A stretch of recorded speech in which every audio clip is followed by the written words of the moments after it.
Okay, today we're going to be reading a star passage.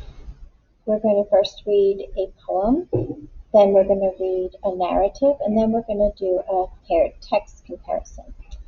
This one is called The Spider and the Fly. The first time, I just want you to go through and read the text. The Spider and the Fly by Mary Botham Hawley. Will you walk into my parlor, said the spider to the fly. 'Tis the prettiest little parlor that ever you did spy. The way into my parlor is up a winding stair, and I've many curious things to show you when you are there. Oh, no, no, said the little fly, to ask me is in vain, for who goes up your winding stair can ne'er come down again. I'm sure you must be weary, dear, with soaring up so high. Will you rest upon my little bed, said the spider to the fly. There are pretty curtains drawn around, the sheets are fine and thin, and if you like to rest awhile, I'll snugly tuck you in. Oh, no, said the little fly, for I've often heard it said, Never, they never, never wake again who sleep upon your bed. Said the cunning spider to the fly, Dear friend, what can I do to prove the warm affection I've always felt for you? I have within my pantry good store of all that's nice. I'm sure you're very welcome. Will you please to take a slice? Oh, no, no, said the little fly. Kind sir, that cannot be. I've heard what's in your pantry, and I do not wish to see. Sweet creature, said the spider, you're witty and you're wise. How handsome are your gauzy wings, how brilliant are your eyes.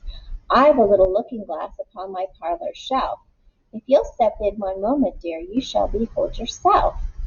I thank you gently, sir, she said, for what you're pleased to say, and bidding you good morning now, I'll call another day.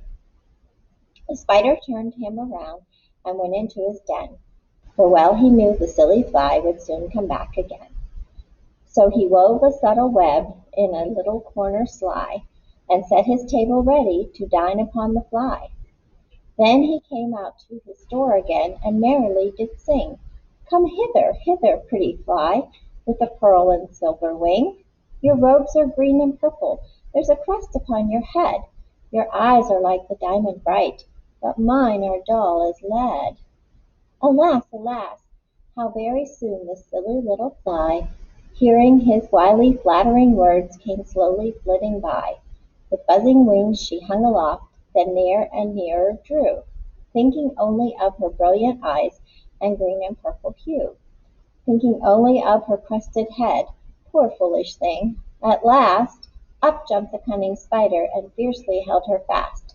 He dragged her up his winding stair into his dismal den, within his parlor, but she never came out again.